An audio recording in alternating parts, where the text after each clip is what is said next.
Hi there, I'm Carrie Cassidy from Project Camelot, and I am here with Marshall V. Summers.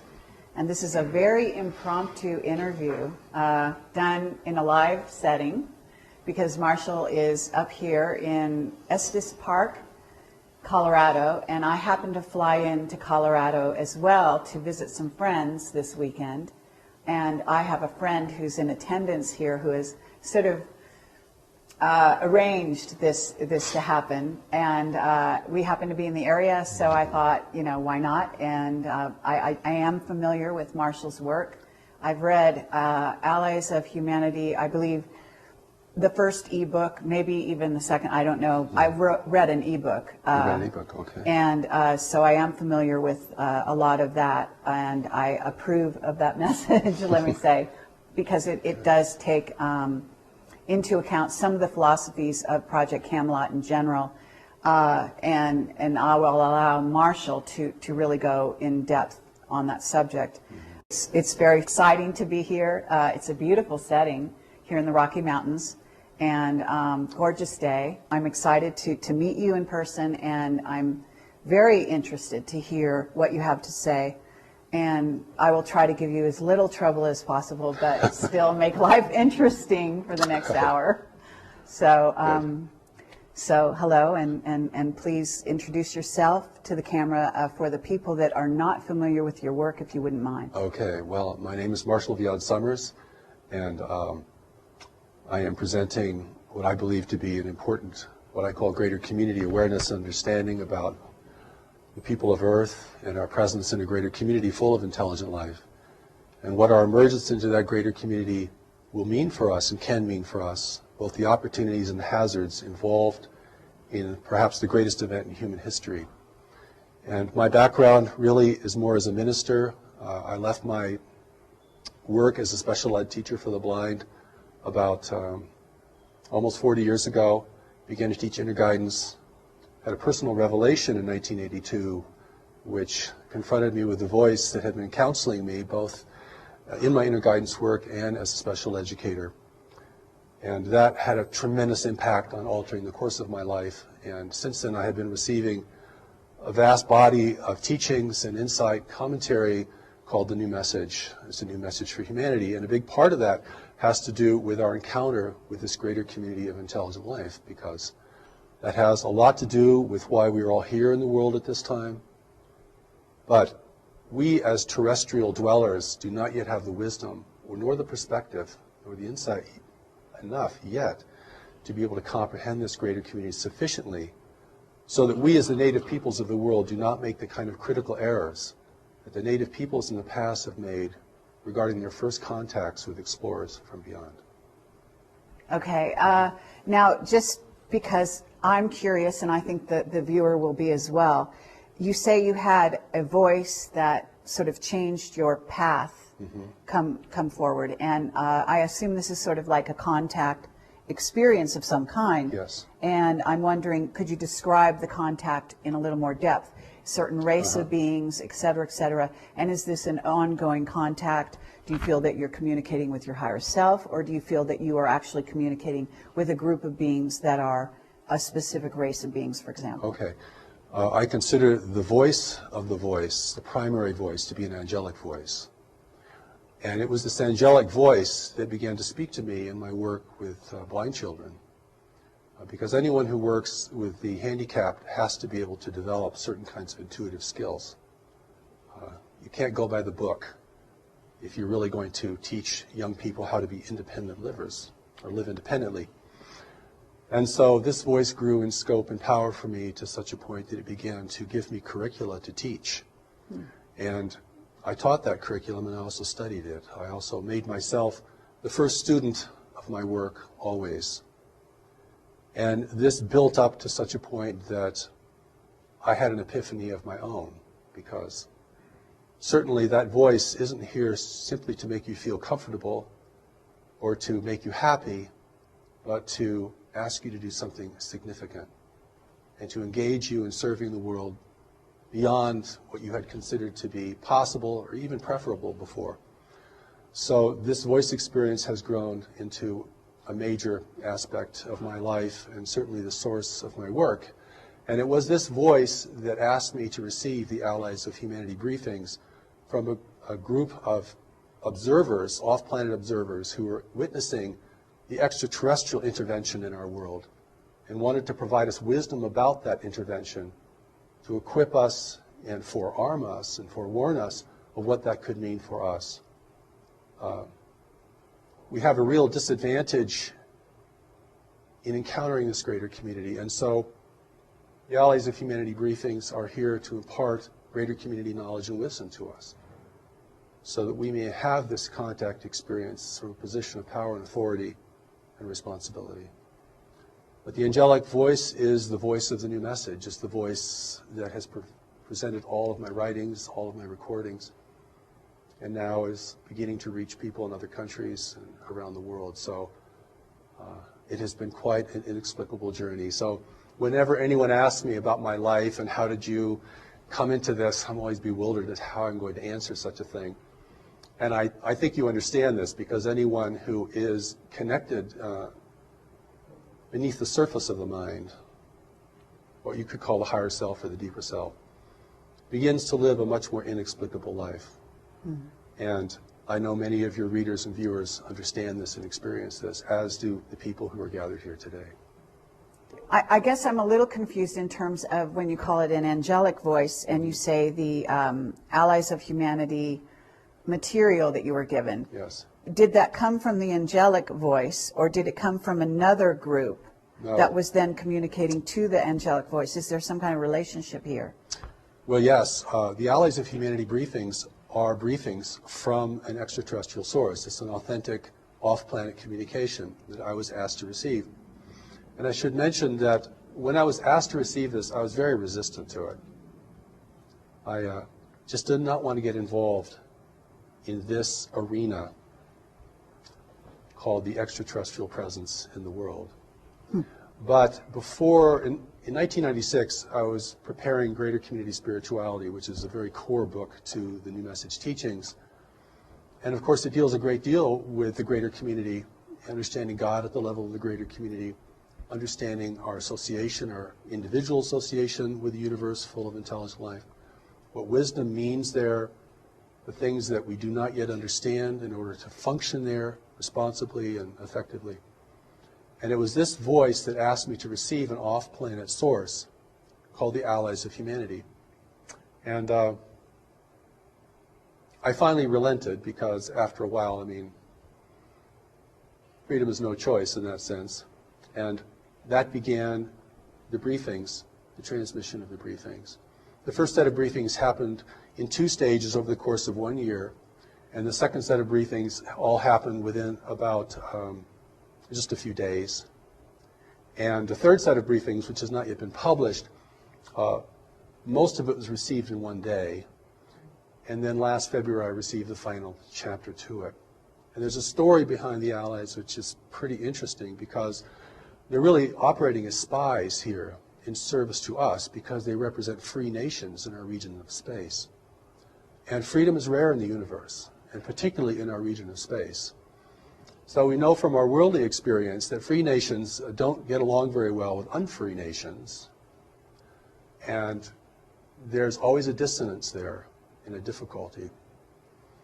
And so the world is now really being intervened by races who are here to take advantage of this world and of our position in this world. And the Allies briefings warn us about this, that this is premature contact, that humanity is not ready for contact. We do not have the social cohesion, we do not have the worldly wisdom. We're not prepared for this kind of engagement with races who can be far more clever and effective than we are, and who can exert much more control over the mental environment, a reality that we're only just beginning to understand. And so the briefings are really here not only to warn us, but to encourage us. Because what I see in the world today is that individuals and groups of individuals are losing confidence, not only in themselves individually, but in human institutions, human leadership. And of course, we all have good reasons to doubt human leadership. But this erosion of confidence in ourselves and one another sets the stage for the kind of intervention that is occurring in the world today, which is not a military intervention. It's an intervention of persuasion and dissonance, and it's manifesting itself in different ways. And so it's very important for us, particularly for people who have a spiritual grounding, who are focused spiritually, because we can make some very critical mistakes in assuming that whatever happens to us is the right thing to happen to us. You've heard these kind of platitudes. We're right where we just need to be. God gives us whatever we need. We can handle whatever happens. These are the kind of ideas that can really get us in trouble in engaging with the complexity of life, even as it's manifesting in our world today. Okay, well, very true words.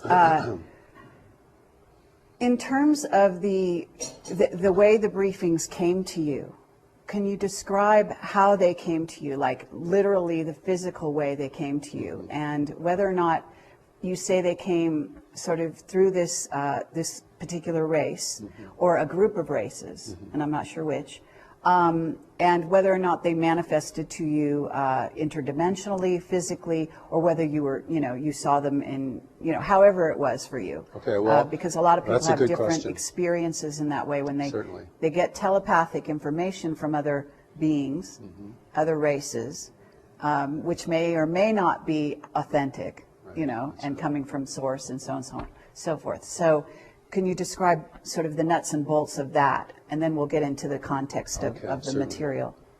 Well, I'll hold this in contrast to the experience of the angelic presence, which is a tremendous presence. In fact, for me, it was so tremendous that when I really was able to face it completely, it had a kind of devastating effect on my life.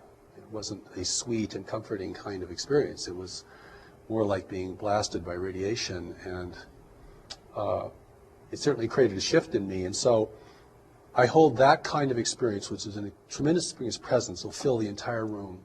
You can't think of anything else. You can't do anything else. I mean, it's overwhelming.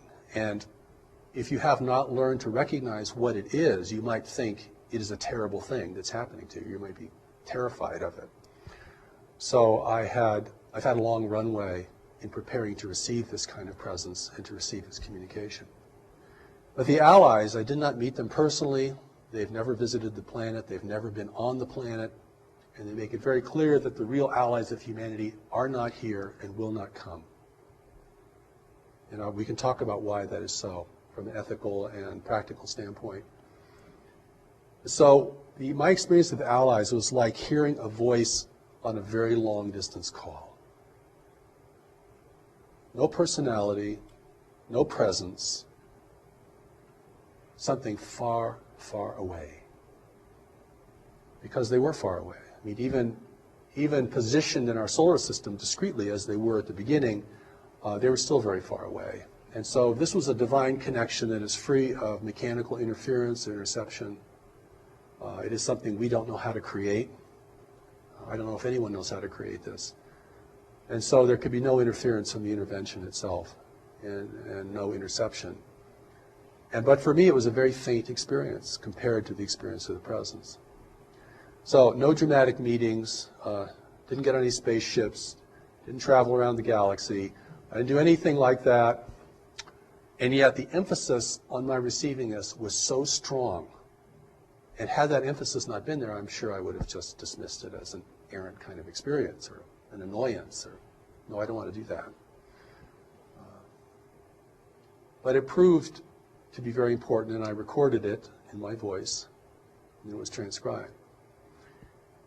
But when I read the Allies of Humanity Briefings, I know this is not coming from me. And I think especially notable in the Allies is the regard it has for humanity. A seeming regard that's much greater than I think most of us have for our own selves as a race. I mean, we're a pretty clumsy, violent, and disorganized race. Collectively, we might be fantastic individually, but collectively we don't make a very good show in our local universe. And the Allies do comment on that. But for me, the engagement was very, very subtle. But when I locked into that, it was quite strong. I mean, the words flowed, the feeling flowed, the kind of beyond words you would hear in a communication, had real power and efficacy, and certainly affected me, affected the people who were the first to listen to these. But it's just my voice. Whereas when you listen to the angelic presence speaking through me, you're hearing a totally different voice.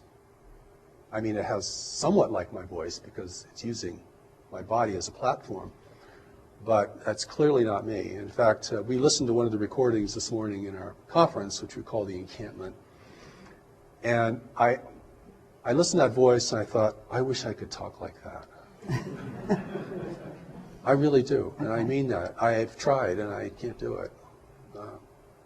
You have a 40-minute presentation, it's word perfect, every sentence is powerful, the inflections are perfect, nobody can figure out what the accent is. I don't know. You know, all I can say is I yield to that experience and to provide it to others, see if it is valuable for them. So I have a couple different directions I want to go, and I know we have limited time here, so I'm going to try to do it easily and quickly. But so in terms of, first of all, you heard it as it was a distant telephone call. So is it in your head a voice, and then you are sort of taking dictation, writing it down, or speaking it out? No, I hear it as a voice, and then that voice locks onto my voice, and then I can speak it and record it. Okay. It's way too fast for me to write. I've never been able to write these things down at the speed at which they're given. Okay, but you're hearing, it's like a sort of clear audience. You're hearing this faint little voice. Faint little voice. In fact, before I received the first set of briefings, I was kept up almost an entire weekend because I didn't really want to accept it, by this little voice saying, would you please receive us? Receive us. Receive us. And this was like a ringing in your ear. It was so continual. It's like a repeating message. And but once I locked into the voice, I could speak it. And my inexplicable training has enabled me to do that. Okay. And once you started speaking what you were hearing, and you're saying, on the one hand, you did this with the angelic presence in a certain sense, then physically, I am assuming it was completely different. Completely different. The contrast couldn't be greater. Okay. No presence, no sense of anyone nearby. You're hearing something very, very distant. It's Nothing visual? No, it's like it's coming through a tube. Like someone speaking through a long tube. Okay. And that's one of the ways that I knew that it was something very different, and that's why at the beginning I was resistant, because I just didn't want to deal with voices I don't know, and particularly if they claim to be off-planet and physical and things like that. But what they reveal, I think, is pretty remarkable and very clear and very shocking, and not only shocking in terms of what we don't know, but shocking in terms of what we have to might reconsider that we think we already know about the extraterrestrial presence and what it means for our world. I'd love to go down some of these paths very deeply, but at this moment, let's talk about what it is they are talking about. What are some of the main premises that they brought forward for the people that don't know? And I know that some people, certainly in the audience, are going to be very familiar with this. But if you could delineate out some of that information, Certainly. maybe quickly and concisely, and then we can go deeper into sort of the nature of some of the things you have more recently gotten. That's good. First, they want us to know that there are free races actually out in the universe. And that the universe is governed by nature, and no one has been able to overcome nature. Now, this is very important because we think technology has no end, and that it can replace all the constraints of nature. And they make it very clear that the more advanced a race is technologically, the greater its need for resources. The more it has to be engaged in complex arenas of trade, the more it has to be uniform and undemocratic, and the more it's actually vulnerable to having access to what it needs from the greater community. And we live in a highly populated part of the universe where there's not a lot of frontier. where there are very strict rules of trade, a great deal of control over territory.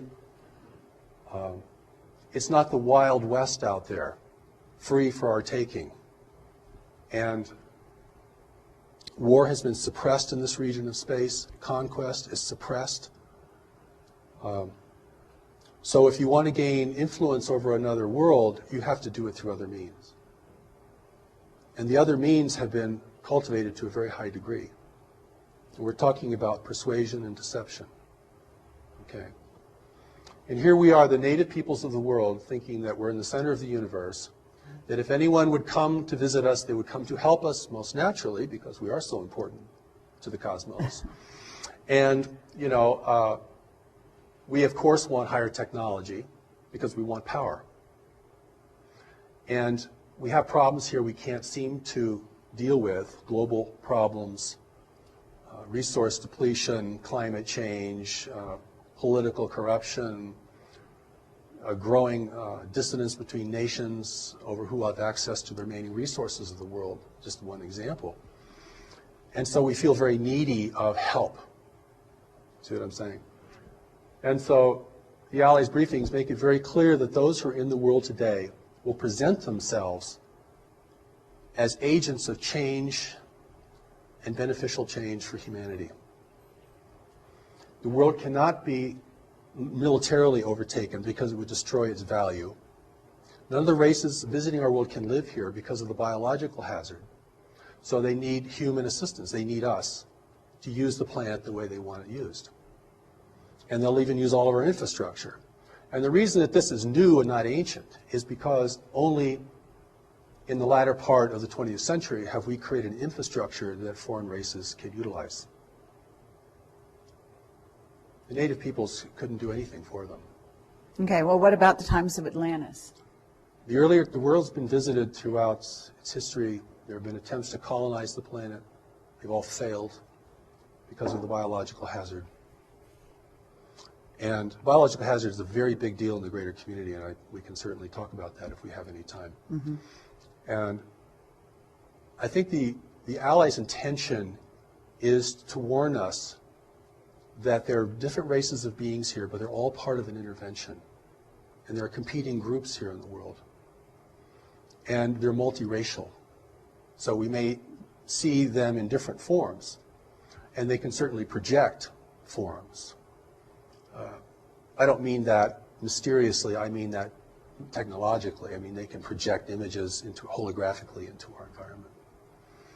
And they will use our aspirations, our greed, our corruption, our uncertainty, and our insecurity to build their importance.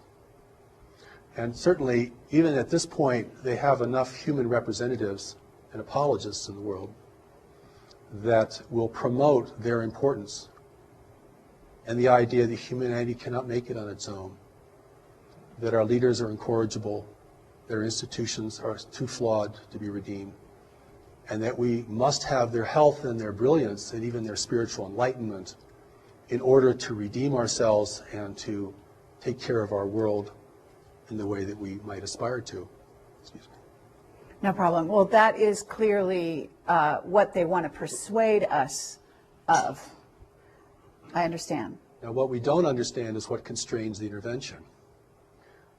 People say, well, if they want the place, they should just come take it. I mean, if they're not taken by force, it means they're probably not violent, or they're probably not here to harm us in any way.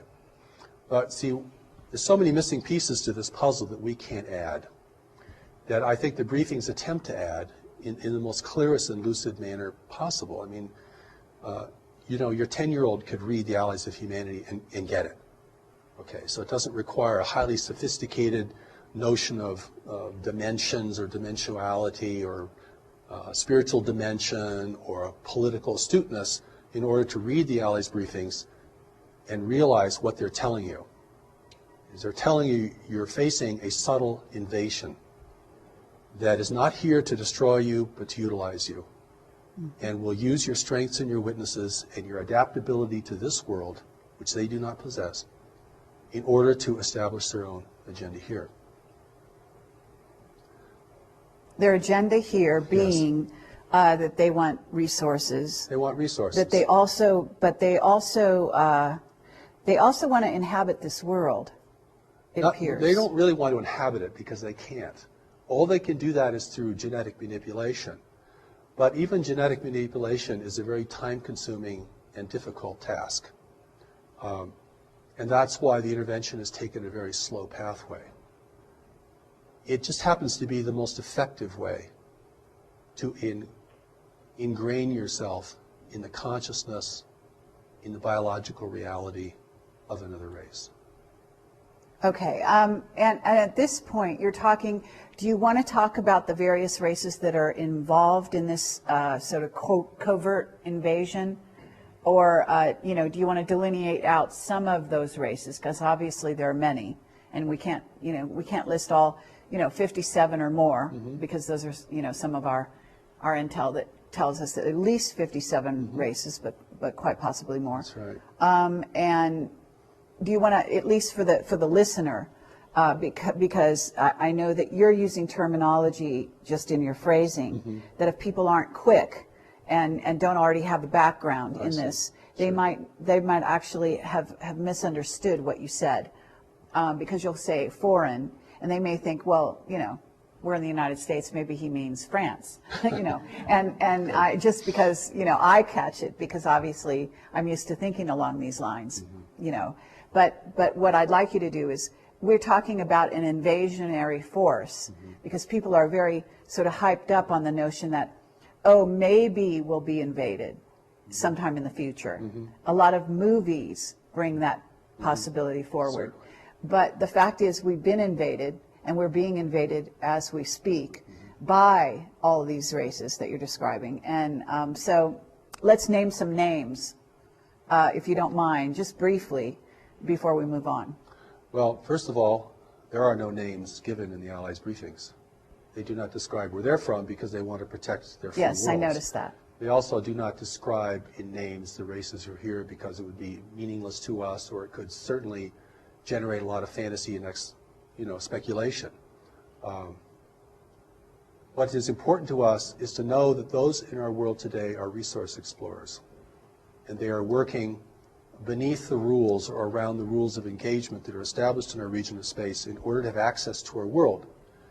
If it appears to outside observers that their presence here is not resisted or denounced, then they have, within the rules of engagement in our region of space, they can be here without setting off alarms to their competitors or establishing official oversight problems. The official oversight is there's no government ruling the universe, but there are governments ruling trade. And trade rules everything for advanced nations that are interdependent with one another. And that is where the control is demonstrated. Advanced intergalactic nations. Yes, intergalactic. The advanced nations. And there's so many things here that, whenever I talk about this, I have to kind of paint a picture in the background, because the picture is very different than what most people think today. We either think that the off-planet intelligences and races are either very demonic or very angelic, or we think there are good ones and bad ones. There are good guys out there who are going to help us, and there are bad guys who are not going to help us. The briefings themselves kind of set the record straight that in order to create an unambiguous situation on Earth, those potential groups who were visiting at earlier times are not here, because we don't have the ability to discern, we don't have the subtlety or the insight to discern friend from foe. You cannot tell an ally from an adversary unless you're very skilled in the mental environment. Very intuitive, very insightful, literally a seer. Okay, because they're presenting themselves as the saviors of humanity. And in the background, they're taking people and never returning them. In the background, they're building a new human, not to replace us, but to determine our direction. I'm often also asked, and I never like these questions very much, but I'm often asked, is our president an extraterrestrial, or is our leaders?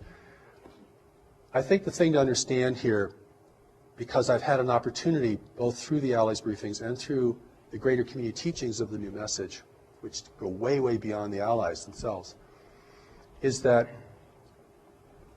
those individuals that are being prepared to be in the world are here to advise the leaders. Mm-hmm. They're psychic, they're powerful, they're brilliant.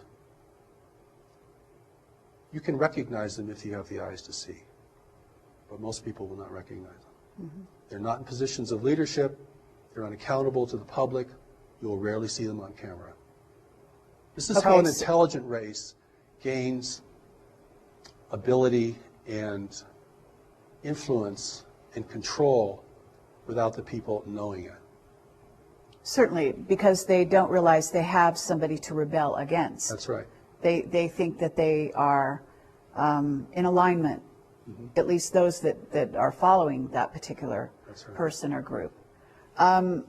Okay, so we have also, you know, you made an interesting statement a ways back in which you said that in this area of the, I guess you said the galaxy, mm-hmm. they don't allow, there's a lot of control and they don't allow war. That's right. And what I got was an overt war.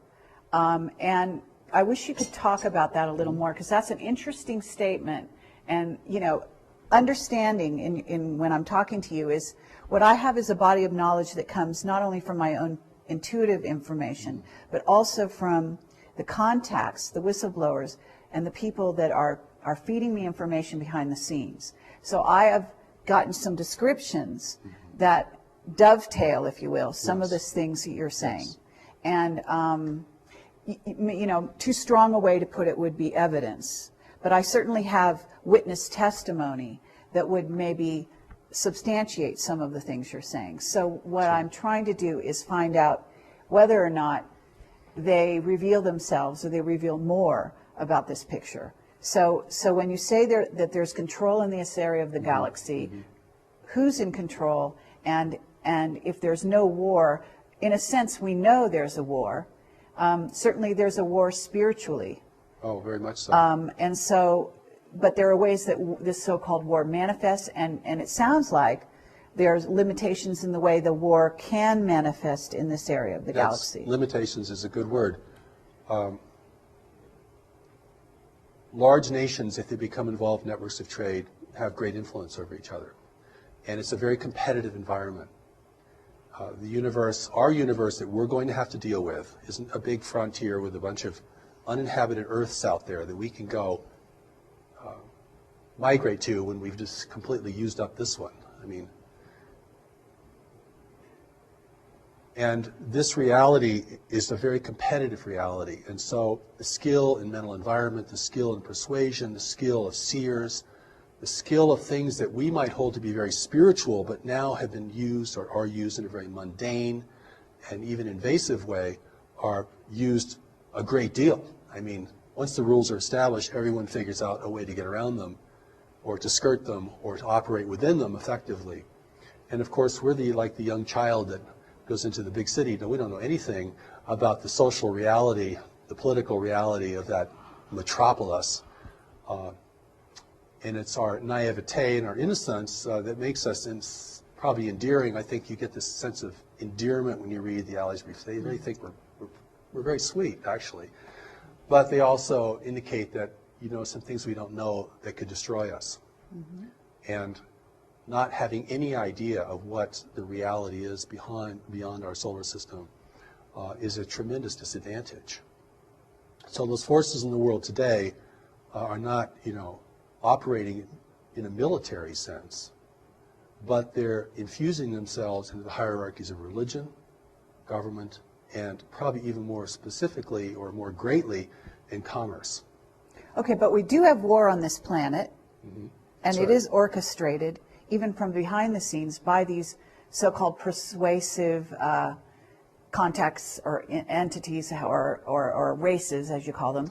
But there's also, from what I understand, there's also literal war taking place in the solar system and outside the solar system between some of these races.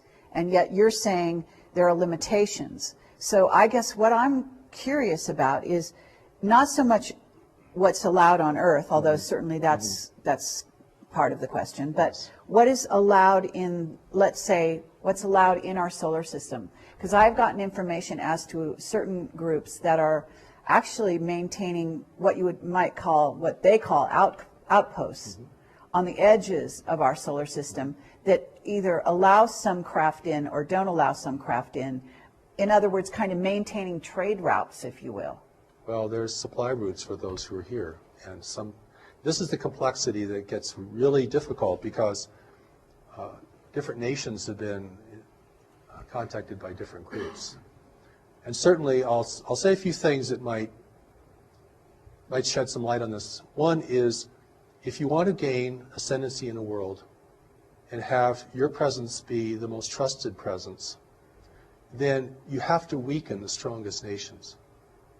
And one of the ways you weaken a strong nation is by engaging it in intractable conflicts.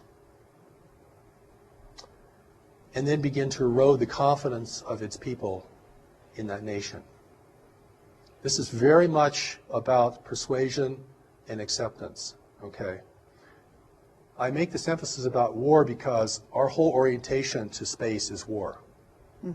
Star Trek, Star Wars, War of the Worlds. Right. This is where we're coming from as a people. We think the universe is just another big battleground between empires and freedom fighters and all this kind of stuff, which is a total projection of, our reality here on Earth. But the truth is, we're facing a non-human universe. And that alone is enough to give people chills. We're facing a universe that does not value human values. But we're also facing a universe that, like every other creature, requires resources to live, has to deal with competition, has to deal with provision, has to coexist with others. So our emergence into the greater community is an emergence into a much more sophisticated and complex environment. And we're going to emerge into this greater community because we can't stop. It's happening. Not because we're going out and finding out what's out there, but because what's out there is coming here. Not all of what's out there, but some of it. The briefings also indicate that there are very few worlds in the universe who know of our existence. That's an interesting statement. Those who do know keep it a secret. Fewer competitors. Or the freedom-loving races certainly don't want anyone to know because if freedom is rare in the universe and you begin to promote the idea that there's this beautiful virgin world down here being despoiled by its native peoples, its stewards, then you're going to have a lot of intervention. It's in this is the Allies Briefings talk about this as well as the New Message Greater Community teachings, is that we're following a very normal path of self-destruction.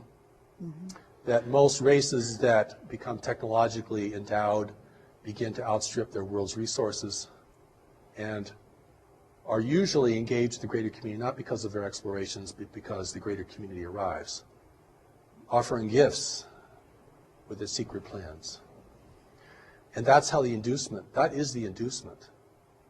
The inducement is not just to be a conquered people because we'd resist. And if we resist, they couldn't function here, and they destroy the value of this world.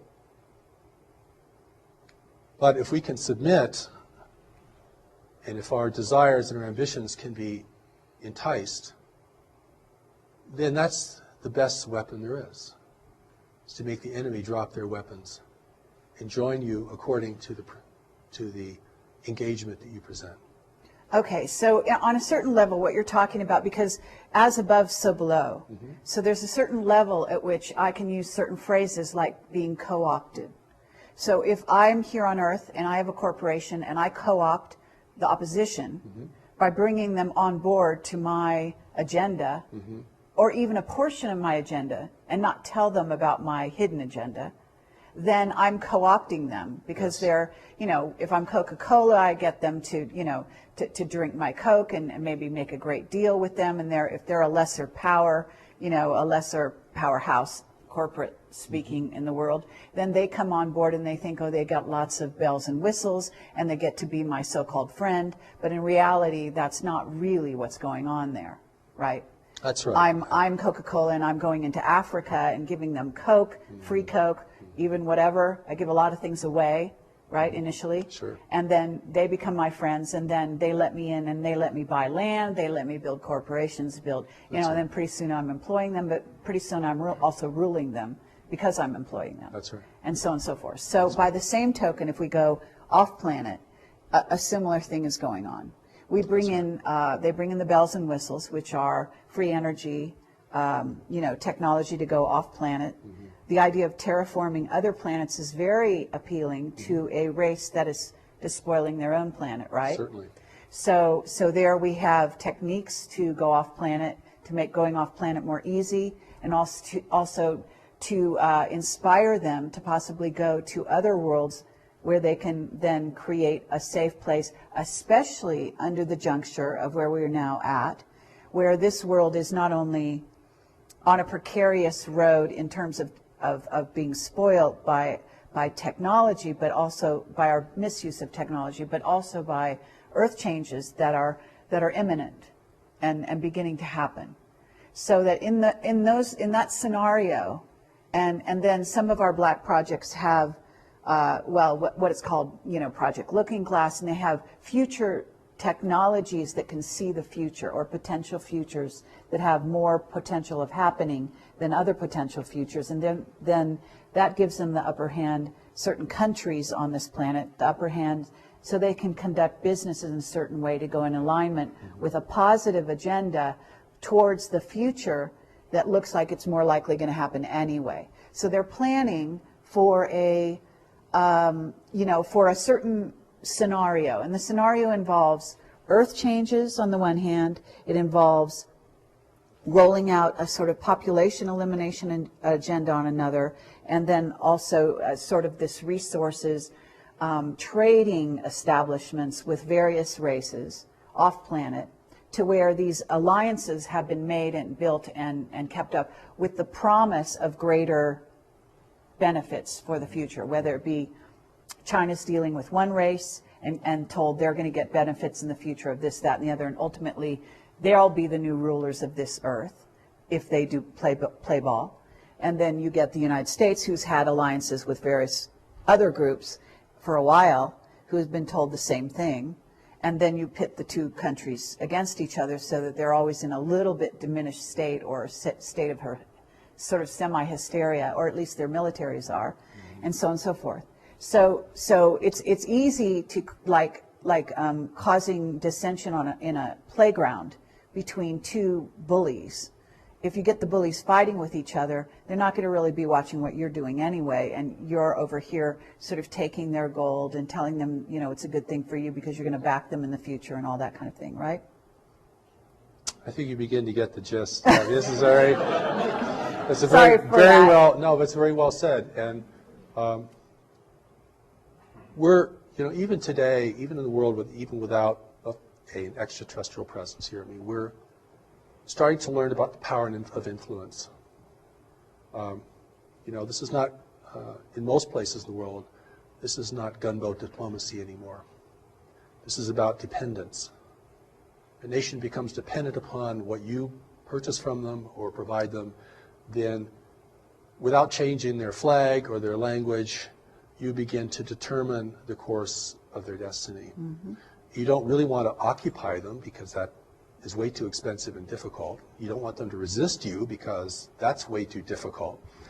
And this is beginning to give us a picture of how nations influence one another in a greater community where the level of sophistication is much, much higher and where the psychic abilities are much higher. So I always want to take this into a larger arena of life, and also I hope we have time to talk about what the connection is to our core spirituality, because we are in the world today for a purpose, each of us. We're here to be in a time of transition and danger in the world.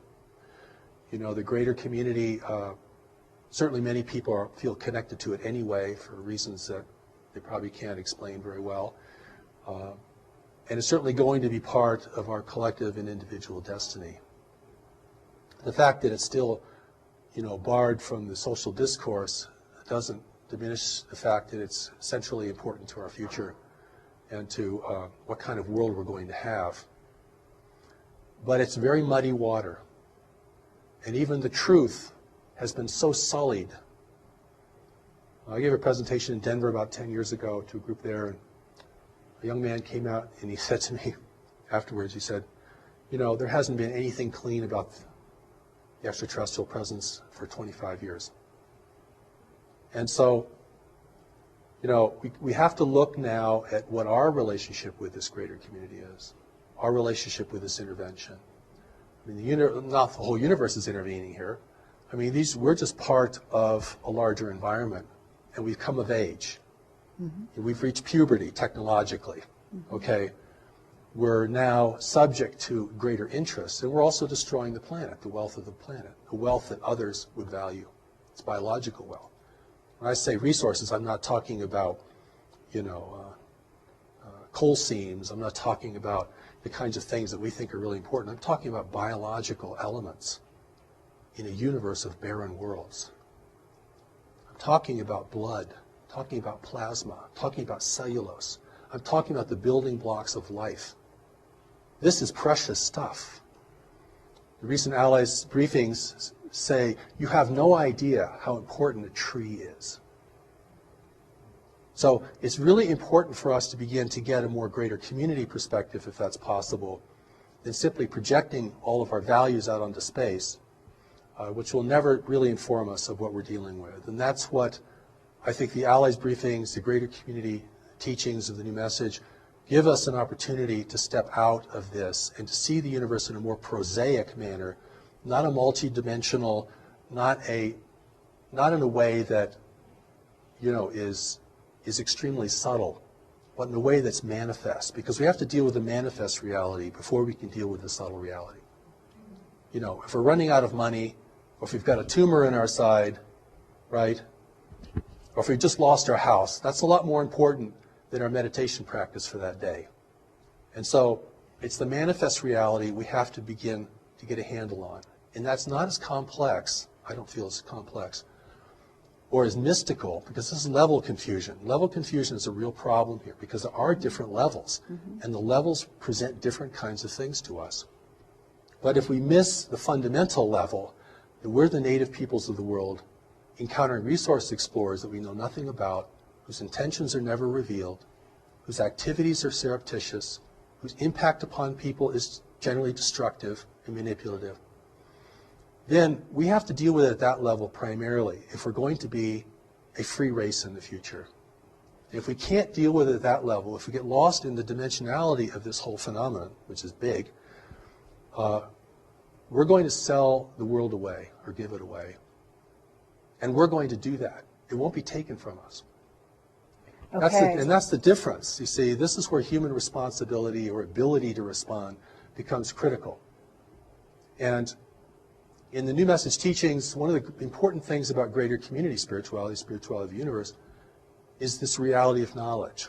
Because, and I'm going to use this word in a different way. I'm not talking about information or book learning or what we learned in high school or university. I'm going to talk about knowledge as a deeper mind. We can call it higher self, Christ self, Buddha self, whatever. This mind operates beneath the surface of our worldly mind, our intellect, which is pretty much totally conditioned. I mean, you're never going to totally recondition your personal mind. I mean, it is thinking how culture thinks. It is thinking according to our biological and social realities. It can think better, and it can be valuable, but it is very, very ingrained. Excuse me. Knowledge is really important here because it's the only part of us that cannot be manipulated. Okay. And I want to take knowledge out of the religious realm, if I can, or the high spiritual realm, because there's so many things associated with it, and bring it down into a kind of a consciousness baseline.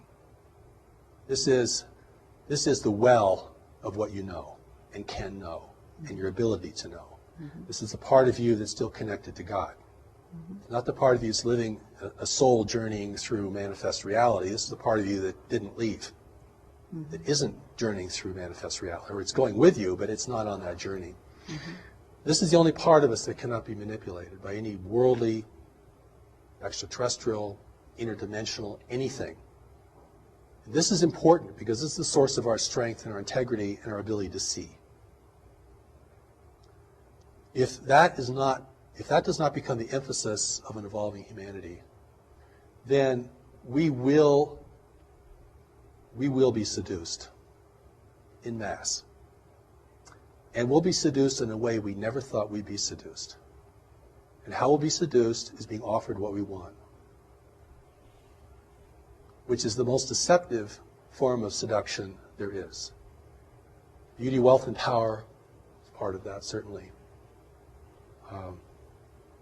And we're very primed for it. I mean, as the world becomes more disorderly, as resource depletion continues, as nations become more fractious with one another, and we're entirely able to make our own war, by the way. You don't need any help from beyond to do that. We're very good at that. We've been doing that for a long time, and nobody has to teach us anything about that. But the wars that we become engaged with, particularly in larger powers, do have a purpose for the intervention. If the only nations that could really rally the world are weakened sufficiently through intractable conflicts, and if the two or three strongest nations in the world are repitched in opposition to each other, or that's fortified, there will never be a consensus here. And that doesn't take as much intervention as you might think. Because everything that happens that we do is a result of our decision making. And what influences our decision making is what informs our decisions. And this is where the power of knowledge becomes centrally important. And this is where our spirituality isn't just a wondrous place to be, or a place to escape into, or a coping mechanism for dealing with a harsh and incomprehensible world, but becomes the traction for really being powerful here, and insightful, and beyond persuasion. And this is the part of us, amongst other things we have to develop, that's very core to our success, in my view. The Allies Briefings talk about this. The power of knowledge is the greatest power in the universe, and the intervention's not using it, or they wouldn't be here. At that level, you can see this clearly. This is not a mystery. I've gone to conferences that said, this is not a mystery. And everyone's like, what? Because keeping it a mystery is part of the deception. We're going to keep this so inexplicable, and we'll never get it, and it's magnificent. It keeps the adventure going. Like, this is an adventure in consciousness. Study these things. That's one line of thought. So when I've gone to speak to groups of people and presented the Allies Briefings in as gentle and compassionate way I can, I mean, the resistance is tremendous, because it's like I'm taking people's parade away from them. I'm taking their lollipop away from them. I'm depriving them of this really exciting thing that's going on and turning it into just another damn thing we have to deal with in life. And okay, at that moment I'm going to stop you so we can change tapes. I'd like to talk a little about God, because God is a part of this. And we are spiritual beings with a spiritual origin and spiritual destiny. And I think our spirituality is actually one of the core strengths of humanity in the universe of highly technological and secular worlds, which predominate in our region of space. We do not need to look for other races to spiritually enlighten us. We actually have the materials to do that ourselves, and have actually done fairly well in keeping the mystery alive here, where it's died in many, many other places. When I talk about God, I'm not talking about our various belief system in ultimate power. And of course, whenever the word God is mentioned, people run into all their dissonance about religion and moral issues about religion and organized religion and so forth, except to say that the thing that is going to enable humanity to enter into this greater community as a free and self-determined race is going to have a lot to do with our spirituality. And I don't mean our spiritual belief or the subtleties of our spirituality. I'm talking about the part of us that is connected to it firmly and immutably, because if that's the only part of us that cannot be manipulated by any worldly or otherworldly force, then that represents the source of our wisdom, our strength, and our unity with each other. Because in facing the intervention in the greater community, we are certainly facing an adversity that we're unaccustomed to and do not really know how to discern very well. And I don't think anyone in government really knows how to discern it either. I don't think there's a secret group that's got all the cards on the table. And they're being influenced as well. So it comes down to what people see and know and their responsibility within themselves and to others, because this is what enables the native race to rally and to begin to question, at least question at the outset, the meaning and the value of this. If we're hungry for technology from beyond the world, which is part of the inducement, it's liquor for the natives, for sure. If we want others to come and rescue us, that will be accommodated. If we want an overseer in the world that's non-human, that will be provided. But it's really, we have to grow up and become responsible. We're going to enter this greater community. You can't have a nation run by tribal conflict and warring nations. And so in adversity here is the opportunity.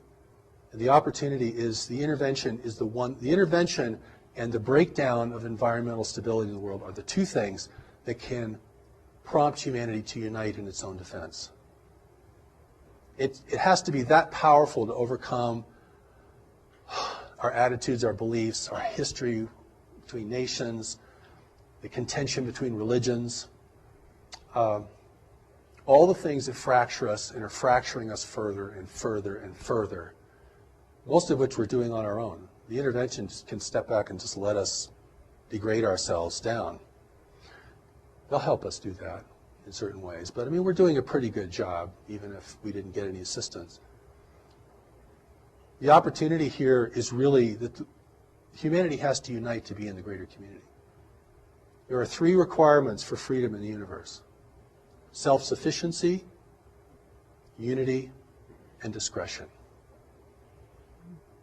Now, we're clearly losing our self-sufficiency at an alarming rate. And we're spending tomorrow's inheritance like there was no inheritance. We're selling our children out, frankly. We're going to use up everything as fast as possible, always thinking that the well will never go dry. And the world is going to reshape itself to assist us in that as we degrade the planet and change its natural balances, which have enabled the rise of human civilization. Those balances, if they become imbalances, can reverse that process. We have to become united, not that we're all clones of each other or we all live under one flag, but the cooperation is, united we survive the greater community, divided we fall to it eventually. And the third is discretion. We're broadcasting out into space our wars, our foolishness, our comedies, our tragedies, everything. Discrete observer may never understand our nature, but they can certainly understand our tendencies and behavior. That will have to stop.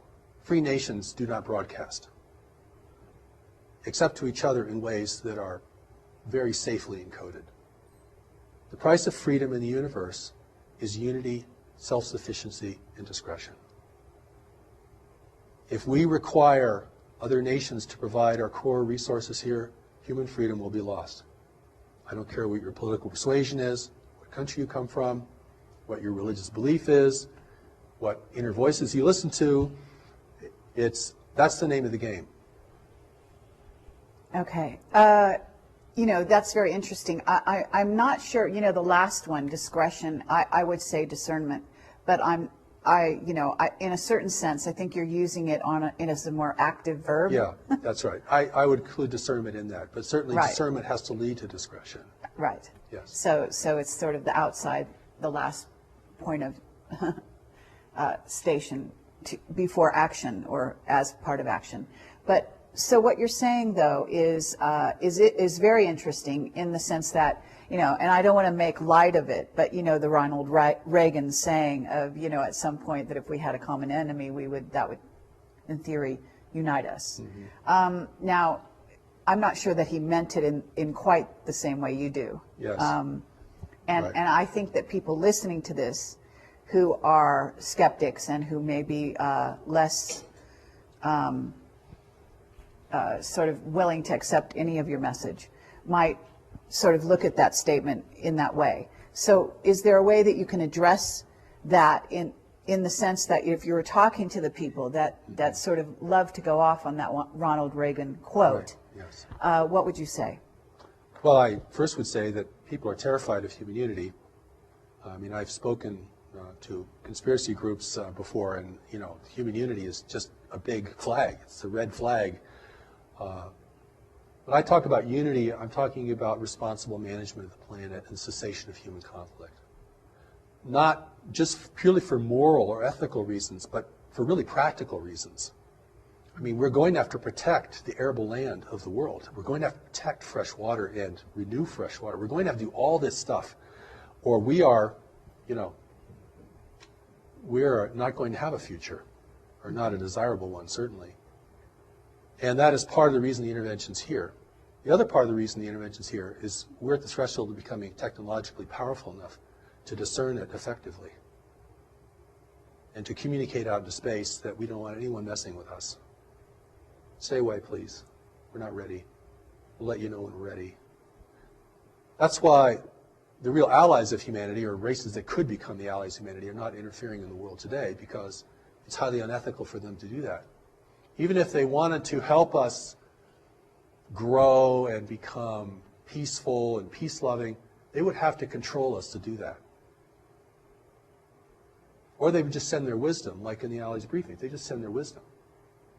They're not sending, you know, advisors down here to encourage us, persuade us. See what I'm saying? There's a big difference between sharing wisdom with somebody and beginning to control their life, or trying to control the life or the outcome. I don't consider the intervention to be evil. I think it's just self-interest in the universe. Mm-hmm. And we have things they need, and they really need them. So there's a lot of myths here that have to be blown up about, you know, self-sufficiency and free energy, which is a total myth, by the way, by my view. I mean, there's no free lunch in the universe. And even if you could harness free energy, like harnessing the power of the sun, you're going to have to create some pretty powerful technology to do it on a big scale. Mm-hmm. So you still need resources. Right. Right. So even if the energy is free, in order to capture it and use it, you still need huge infrastructure, lots of resources, all these kinds of things. So it's not really free. See what I mean? Sure. You know, it's not really free. But I want to go back to God, because whether people believe in God, it's important that they know that there's a part of them that cannot be corrupted. It has never been corrupted. And that there's a way that that part of them can speak to them and advise them. And this is, you can call it your ground of being, your gut feeling, whatever you might call it within a religious or a general vernacular. There's a part of us that has to advise us. You know. Well, or you could say to the intervention, can't you just see this for what it is? 50 years of UFO research, can't see it for what it is. Why is that? 50 years of UFO research, cannot see this. Oh, we know we're being visited, sure. We knew that 50 years ago. Haven't gotten any further, really. Got lots of sightings, got drawings, and radar, and tons of speculation, and lots of kind of science, pseudoscience, all kinds. But can anyone say, what is this? Well, we're talking about the agenda of the so-called invaders, right. You know. But what I'd like to get back to this idea of what you're talking about, which is sort of humanity's core essence, if you will, which might be the terminology I would use. But on the other hand, I also noted that a while ago, you related to a soul as not being the same thing as this essence that you're speaking about. Okay. And I think that's an important thing to address, because I think there will be spiritual people out there Certainly. that will be concerned at that distinction. That's right. Well, in the way that my understanding has evolved and what's been presented to me over these many years is that don't usually use the word soul very much. I describe it more as a part of us that's still connected to God, that's very wise and looks on everything with much greater discernment and depth. There's a part of us that is disconnected from God, and we live in the part most of the time that is disconnected. Mm-hmm. And that's almost a price of being in the world. Because if you really had full God awareness, you either wouldn't want to be here. It's way too dissonant. Or you'd have to be here on a major mission, and you'd garner a lot of resistance. And that, in that sense, that's enough. If you know that a part of you is wise and a part of you is not wise, and you can distinguish that on an increasing basis in your own experience, then whatever your religious affiliation or belief or ideology might be, you can relate to this. I mean, people know what I'm talking about. You know, when I've gone to foreign countries and talked about the intervention, no problem getting that. Hey, we've been intervened with for centuries. We're being manipulated right now. I mean, there's no pretense of freedom and democracy and, nobody can affect us because, we're God's chosen race. And people know exactly what you're talking about. Mm-hmm. I mean, it's just from a different source. Oh, okay. Yeah, I can get that. Sure. And so it's this ability to see, recognize, and know things that's going to be very key. And it's, it's under the radar of the intellectual conversation. And in my view, it ends up in the final hour being the most important thing. Because we're never going to fully understand the intervention, how it works. We might finally figure out its impact on our governments and the way they behave, which I think a lot is being done there. I think on our end of the spectrum, we're putting a lot of things together. And that's your work. And it's very laudable work. It's very important work. Because that's the part of us that's going to capitulate first. And I want to say one more thing about that, if we have time. One of the arguments for intervention is that intervention threatens our economic interests. And therefore, our economic interests, you want to thwart intervention. But it's really the opposite. Our economic interests would be the first to be persuaded. If you can give power no one else has, one little piece of technology, which may be a trinket in the universe, if that gives you supremacy in your world, your business world, your life, oh boy, that's unbridled greed right there. Well, I mean, there's, in my work, though, yeah. these groups have been bought off in that way. In other words, that's a done deal. They have sold their souls in that regard. So what we're talking about is, now that they've done that, and they've done it in our name, so to speak, whether it be the U.S. government or Chinese governments have made deals with the visitors, okay, for these trinkets, as you call them. So knowing that it's been done, now what? Well, I don't think it's a done deal, because there are elements in our government. This is what the Allies talk about. They don't really talk about our government because they don't really know much about our government, except that we transmit everything. Even the government transmissions can be, somebody could sit out there and read just our entire script, you know what I'm saying? There are factions within our government that are aware of the intervention that support it, and there are factions that resist it. Right. So true. this becomes very complex. I mean, when we talk about they've all been bought off, no. Has the government's all been bought off? No. The situation is much more fluid than that. Mm-hmm. Okay. Or it is a done deal. And we're just, underlings that are just going to complain and revolt and, make a lot of noise, and nothing's going to happen. The situation, the outcome has not been determined. Okay. And this is very important. Otherwise, you're really going to disempower people. Mm-hmm. And it's a very complex situation, because we're talking about influence permeating lots of parts of our life, and in ways that we are beginning to understand. The other part of this equation is the intervention itself. What guides it, what restrains it, what it can and cannot do, how it has to behave here because it's being watched by other nations. And so if it appears, like I said before, if it appears that we are at least tolerating its presence, if it appears that we're accepting and benefiting this presence, then it looks like we are granting them permission to do whatever they want to do here. If that's the appearance, again, this is the problem. Okay, but there's a lot of that going on. So Yes. whether we can say, you know, we could give percentages and so on and so forth, but the issue that I'm kind of trying to get to is that if we have a faction, and we're certainly aware of what we call white hats in the government around the world, who are not willing to cede sovereignty, whether it be of nations or individuals, to these visitors, whoever they are, regardless. Then at that point we have, in a sense, allies of humanity in our governments and in the powers that be, so to speak. And so given that we have that, then what is the next step? Because, you know, there's a level at which individuals cede their freedoms, okay, and that has to do with how they interact with visiting races, and then also with governments and so on. And then there's a level at which governments cede their rights and so on. So at what point do they pull back, and how do they pull back? Because you're saying, in other words, if it's allowed on a certain level or tolerated, as you put it, then they proceed. So how do they say stop? And what is the terminology, what is the means, what are the methods in which individuals or governments or representatives of governments say to these beings, say to these invaders, stop? Or how does it communicate it to stop? I mean, if there's appearance of resistance here, opposition and resistance, that's powerful. Even if it comes from, you know, the public. See what I'm saying? We don't know who's a white hat and who isn't a white hat in the government, and certain people certainly are, we can suspect in other ways, but it's what are we going to do?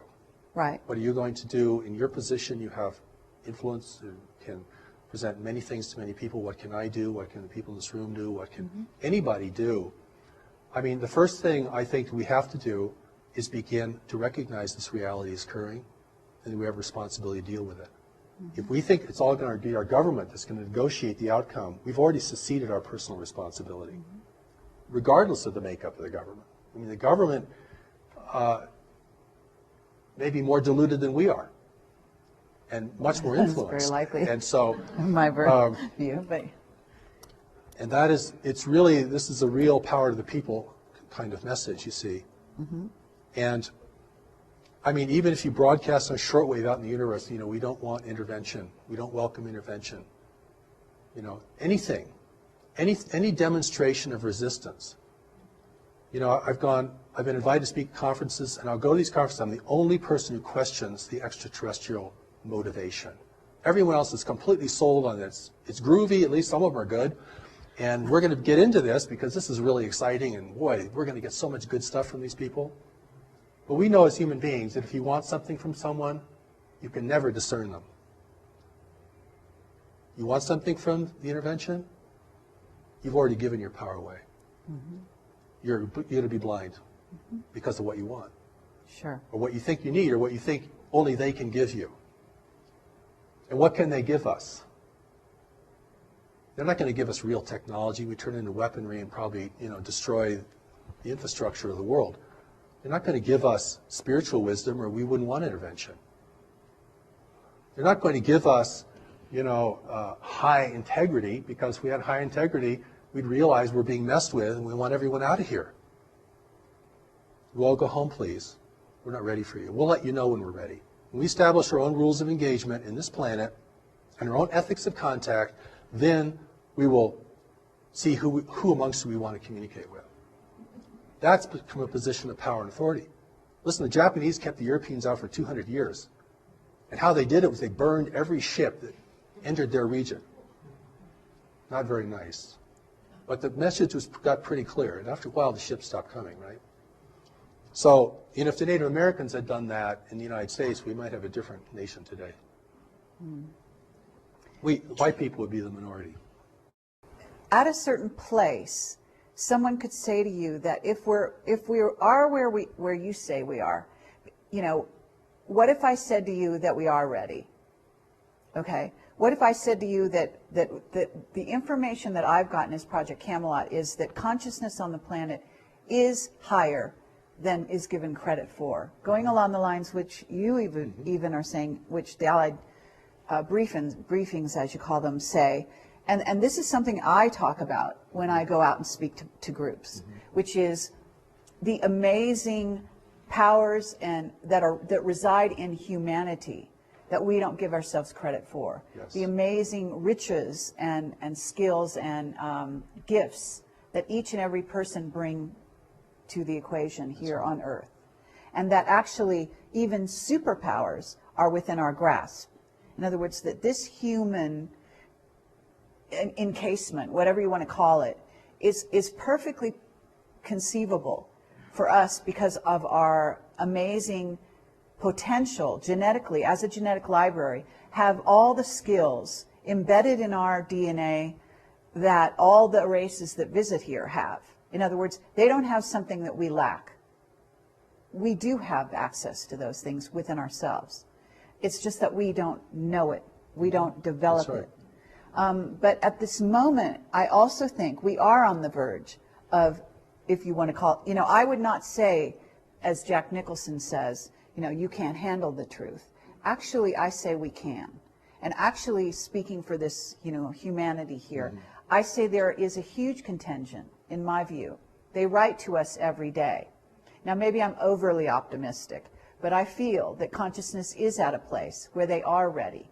And so, just to wrap up, what would you say to them? And I think some of your advice, or the Allies' advice in a certain sense, if you want to call it advice, is very pertinent. Because if we are on the verge and we are ready, then what's the next step? I would say that we can be ready, and we're not quite ready. We have, as you mentioned, we have the resources to be ready. We know more about this planet than any other race in the universe.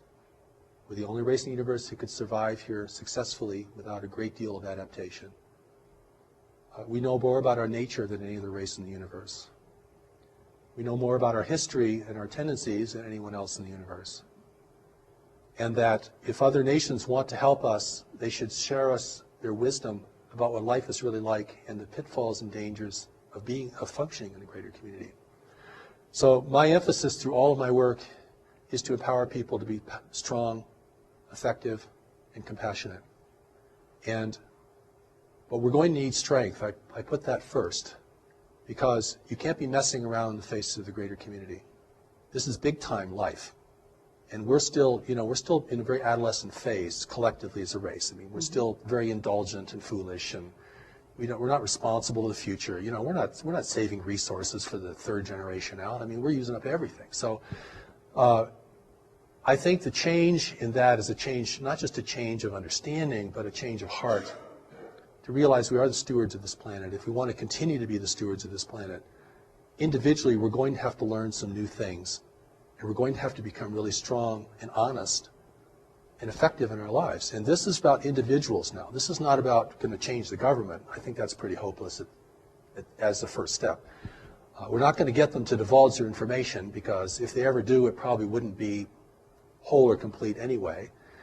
And so, but we do need to learn about the greater community itself. We do need to learn about our personal strengths and responsibilities.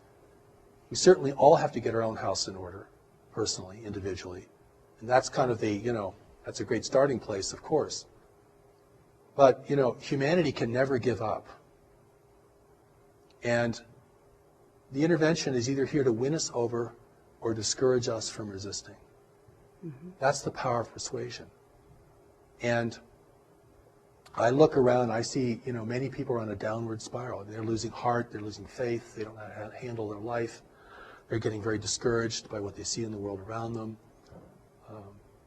Their own sense of inadequacy can overtake them. So, you have to build the person up. If you want to take them into a battle of who's going to control this world in the future. And this is a battle at another level, all right? This is like warfare at another level. Okay, we're not going to be clubbing each other over the head.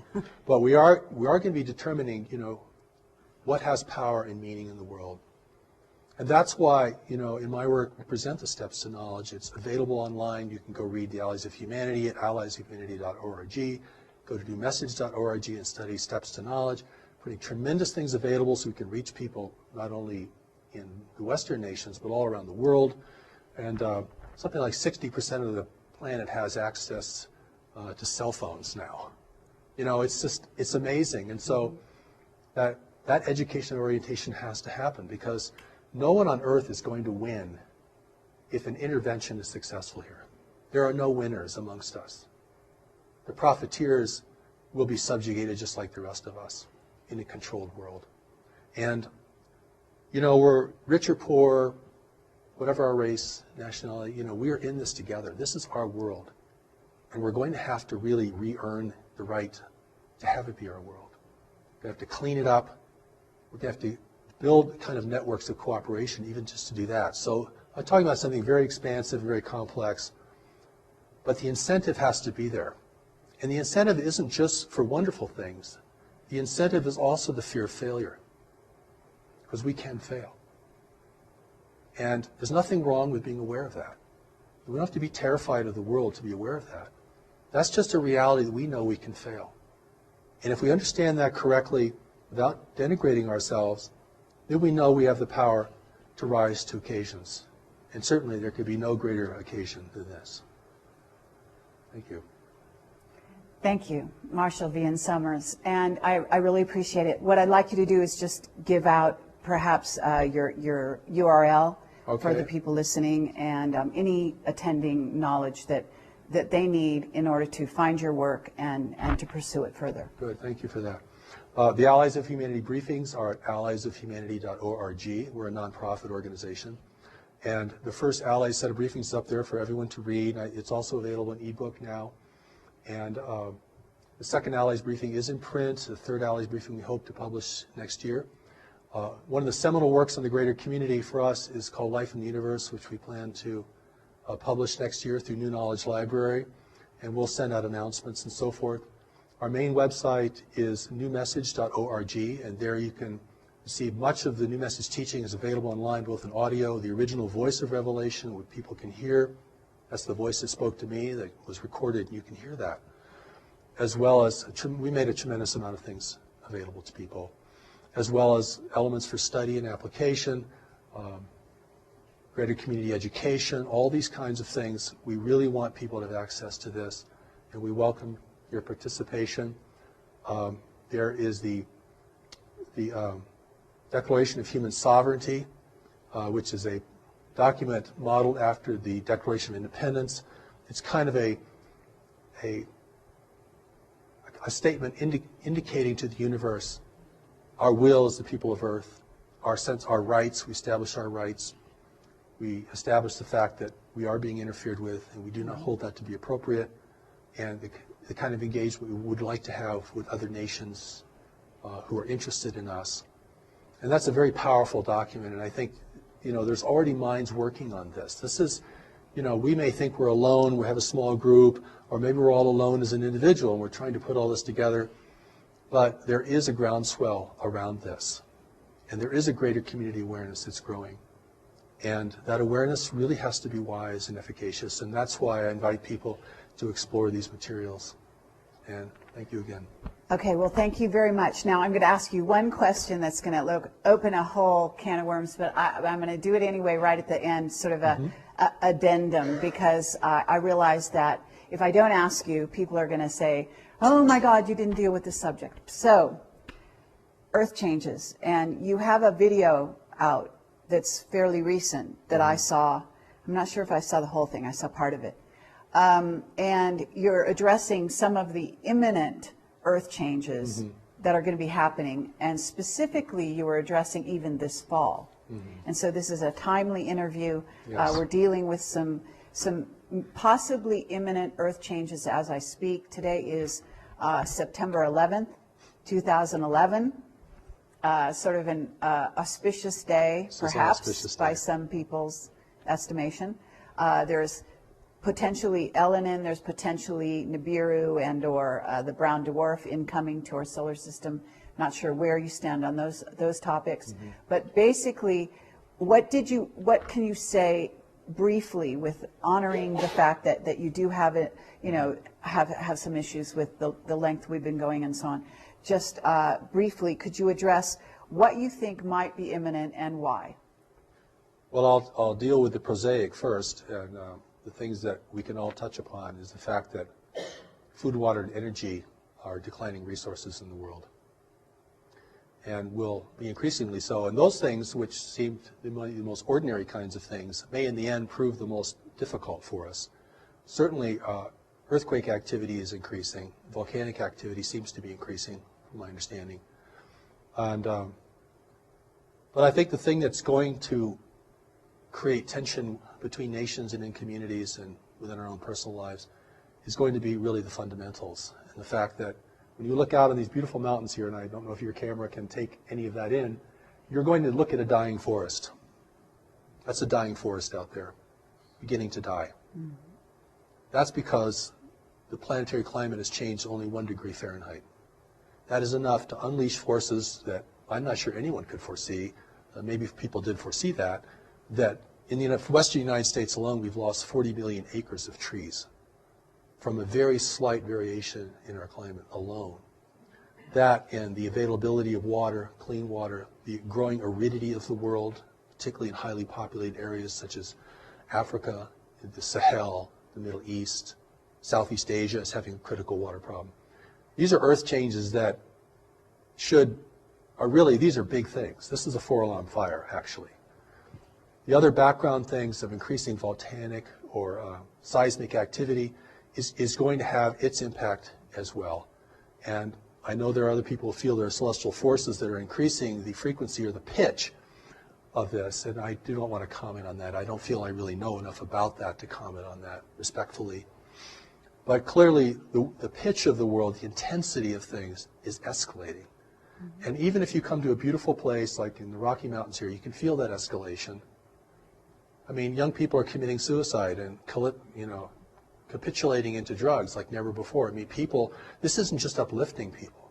This is also wearing us down. The pitch, the intensity, not just of more activity, but the actual intensity of the mental environment. And it's really something. And to keep your head in all this, you have to become very strong, very grounded in knowledge, and very appreciative of the greater powers who are here to assist us beyond the visual range. And I think that, we have to accept that we're entering into a new world. We crossed some invisible boundary that said, oh, now we're in a new world. And this isn't going to be like the world of our parents or our grandparents. I mean, we're entering a world of environmental shift. And we've dealt with that, on a national or tribal level in big ways through history, but not on a global level. And that is going to change the landscape so dramatically. It could change our whole idea of religion, could change certainly our governments and their functionality. It will be a great incentive to war, even without foreign persuasion, as a growing number of people attempt to drink from a slowly shrinking well.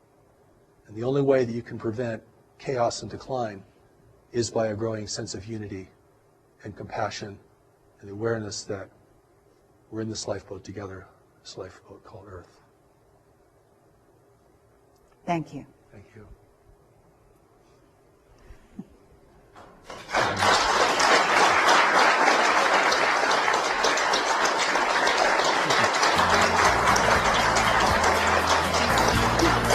You're good.